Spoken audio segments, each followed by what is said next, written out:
የምስራቅ አፍሪካ ወቅታዊ ሁኔታና የኢትዮጵያ ትኩሳት። አፍሪካ ከቀኝ ገዢዎች ከተላቀቀች ብዙ አስርተ ዓመታትን ብታስቆጥርም በሕዝቦቿ መካከል የተተከለው እሾህ ግን እያደር ማርማቱን አልተወም። ሰላም ጤና ይስጥልኝ። ይህ ተከዜ ፎረም ነው። ተከበራችሁ አድማጭ ተመልካቾቻችን በያላችሁበት አክብሮታዊ ሰላምታ ይድረሳችሁ። በዛሬ ያዘጋጀንላችሁ ዜና መጽሔታችን ነው። እስከ ዝግጅታችን ፍጻሜ ድረስ አብራችሁ እንድትቆዩ አክብሮታዊ ግብዣዬ ነው። አብራችሁን ቆዩ።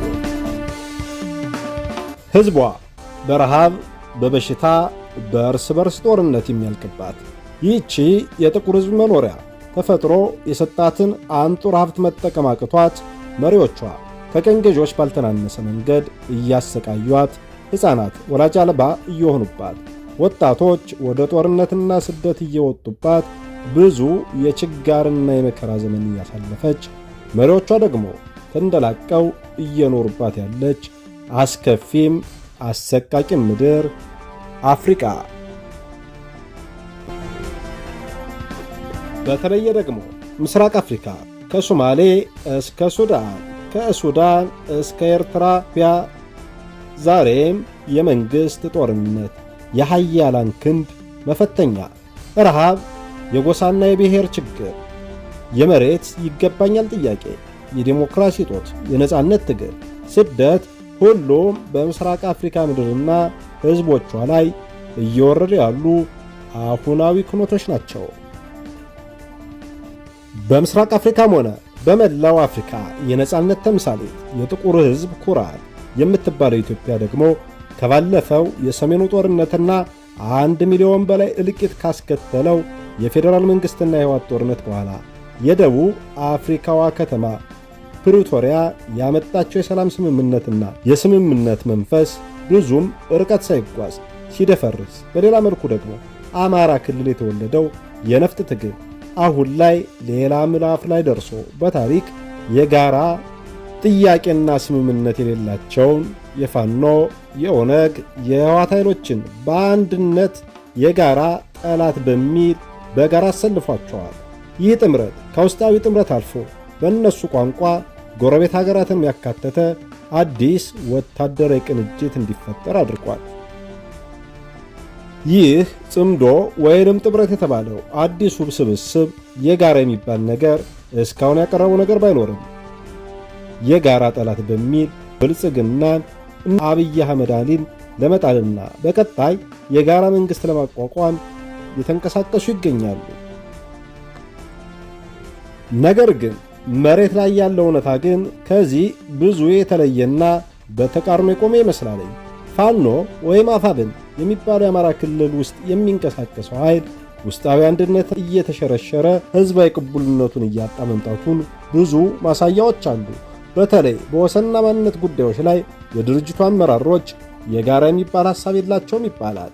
በጠላት ልየታ ላይ ለምሳሌ የድርጅቱ ከፍተኛ አመራሮች ከሌሎች ኃይሎች ጋር መስራት እንደ ስትራቴጂካዊ አጋርነት አድርገው ሲቆጥሩት፣ ጥምረቱ ሲፈጠር ሌሎች የድርጅቱ አካላት ወይም የቀጠናዎቹ እዞች ከነዚህ ጋር ለመስራት ቀይ መስመርን ማለፍና የአማራን ሕዝብ ለታሪካዊ ጠላቶቹ አሳልፎ መስጠት ነው ይላሉ። አልፎ ተርፎም በሰሜን ወልቃይት ራያን፣ በደቡብ ሸዋንና ደራን እንደ መከራከሪያ የልዩነት ምንጭ አድርገው ያነሳሉ። አማራው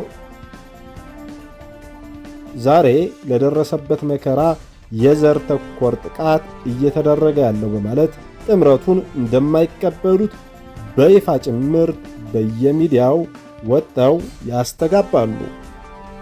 በዚህም የአፋብን ውስጣዊ አንድነት አደጋ ላይ ወድቋል የሚል መከራከሪያ ብዙሃኑ ያነሳሉ።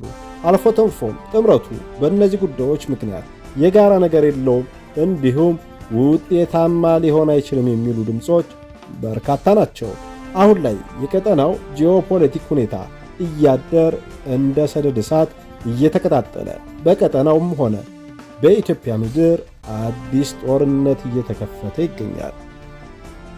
ወዲህ ብልጽግና አዲስ አበባ ጉዳይ ከፋኖ፣ ከኦነግ፣ ከህወሓት ኃይሎች የጥቅ ትግል ባለፈ ሌላ አዲስ ፖለቲካዊ ትኩሳት ሆኖበታል። የኦሮሞ ብልጽግና አዲስ አበባን ለመሰልቀጥ ያለምንም ይሉንታ ቀን ከሌት ሲሰራ፣ ወያኔ ደግሞ ከኤርትራና ከፋኖ ኃይሎች ጋር በመሆን ተከታታይ ጥቃቶችን በቆቦ አላመጣ እየከፈተች ሲሆን የፋኖ ኃይሎች ዕውቅና የሰጡት ወታደራዊ አሰላለፍ በዛው ቀጠና ተፈጥሯል። በሌላኛው በኩል ደግሞ ወልቃይትን አላስነካም ያለው የነ ኮሎኔል ደመቀ ዘውዱ ተከዜ ዘብም ባለፈው ሳምንት በሱዳን በኩል ወደ ሸሬና የመጣው አርሚ 70 የተባለው ታጣቂ ቡድን ከመከላከያ ጋር በመቀናጀት የተዋጋው ሲሆን ለቀጣዩ ጦርነት ዝግጁ መሆኑን እየገለጸ ይገኛል። የጎንደር ፋኖ የምን ጽምዶ የምን ጥምረት እያለ ሲሆን በአፋር የመሸገው ከትዴፍ የተገነጠለው ወታደራዊ ኃይልም መቀሌ ገባለው እያለ ነው።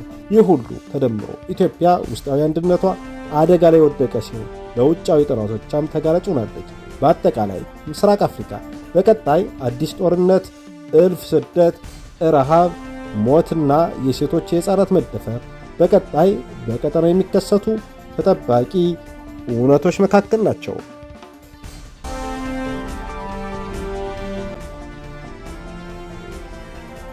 የተከበራችሁ አድማጭ ተመልካቾቻችን ለዛሬ ያዘጋጀንላችሁ ዜና መጽሔታችን ይህን ይመስል ነበረ። በቀጣይ ሳምንት በልገናኝ ድረስ በያላችሁበት ሰላም ሁሉ ተመኘው።